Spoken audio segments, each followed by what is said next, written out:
एक आदमी लोटा लेकर चला के जल भरना है, उसको लगा कुआं, कुएं से बड़ा तालाब, तालाब से बड़ी नदी, नदी से बड़ा समुद्र, बड़े आदमी के पास जाएंगे जिसके पास खूब पानी हो।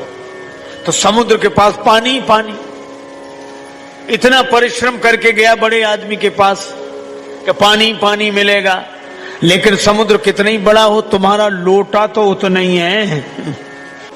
और ये लोटा क्या, ये भाग्य का लोटा लेकर जहां जहां जाओ, करम कमंडल कर लिए तुलसी जहां जहां जाए, और सरिता कूप समुद्र जल बूंद न अधिक समाए। मिल ही नहीं सकता, भाग्य में जो लिखा है कर्म से।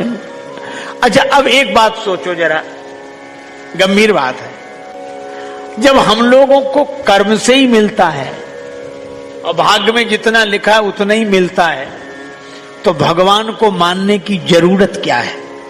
अच्छा, सचमुच ये तर्क कहता है कि जरूरत क्या है? जब हमारी कर्म का फल भाग्य बनता है और भाग्य का ही हमें मिलता है, तो क्यों भैया भगवान को क्यों माने? पर मैं उत्तर देता हूं, और महापुरुषों का दिया हुआ उत्तर है। उत्तर यह है कि हमें कर्म का फल तो मिलता है, लेकिन कर्म फल दे नहीं सकता। उदाहरण सरलता से, मान लो एक आदमी ने पढ़ाई की, पढ़ तो लिया, डिग्रियां पास कर ली, कर्म तो किया, लेकिन कर्म का फल मिल रहा है, कर्म फल दे पा रहा है? क्यों? बिना नौकरी के घूम रहा है। पढ़ाई लिखाई तो है पर नौकरी नहीं मिल रही है, तो क्या पढ़ाई उसे नौकरी देगी? नौकरी जब कोई देगा तो पढ़ाई के कारण ही देगा, नौकरी जब कोई देगा तो पढ़ाई के कारण ही देगा। इसका अर्थ है कि पढ़ाई का ही फल उसे मिलेगा, लेकिन पढ़ाई फल दे नहीं सकती, और दे देती तो उसी दिन से दे देती जिस दिन पढ़कर बाहर निकला था। तो कर्म का फल व्यक्ति को मिलता है, पर कर्म फल दे नहीं सकता। और कर्म फल तब देता है जब कोई हमारे कर्म को स्वीकार कर ले। हम डिग्रियां लेकर घूमते कि भैया नौकरी दे दो। अच्छा, नौकरी तो ठीक है, पढ़ाई लिखाई ठीक है, आ जाओ। तो जब उसने आपकी पढ़ाई को स्वीकार कर लिया, नौकरी दे दी, तब पढ़ाई का फल मिलने लगा कि नहीं? क्यों भाई?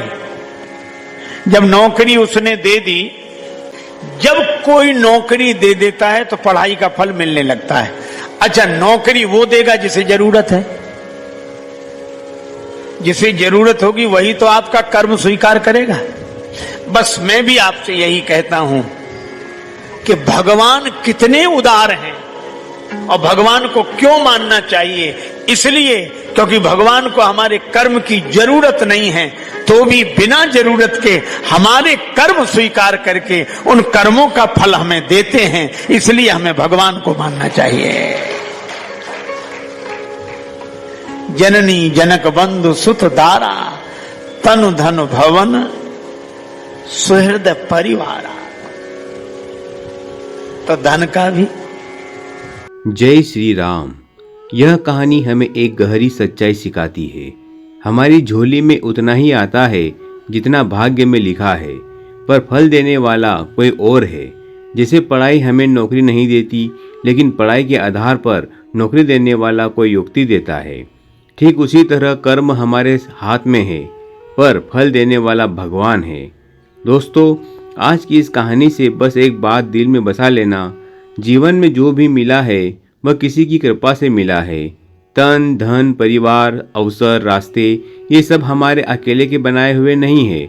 और जब संत तुकाराम जैसे महापुरुष प्रतिकूल परिस्थितियों में भी भगवान की कृपा देख सकते हैं, तो हम क्यों नहीं। इसीलिए मैं आपसे बस इतना कहना चाहता हूँ, शिकायत छोड़ो, स्वीकार करना सीखो, निराशा छोड़ो, कृतज्ञ होना सीखो, और अपने कर्म करते रहो, क्योंकि फल देने वाला कभी देर नहीं करता। अगर जीवन में कुछ कम लगता है तो मेहनत बढ़ाओ और भरोसा बनाए रखो, क्योंकि भगवान को तुम्हारे कर्म की जरूरत नहीं है, फिर भी वो तुम्हारे कर्म स्वीकार कर तुम्हें फल देते हैं। ये सबसे बड़ी कृपा है। दोस्तों, आभार सीखो और आगे बढ़ते रहो, यही जीवन की सबसे बड़ी ताकत है। अगर यह संदेश दिल को छू गया हो तो वीडियो को लाइक करें, शेयर करें और ऐसे ही प्रेरक विचारों के लिए चैनल को सब्सक्राइब जरूर करें। जय श्री राम।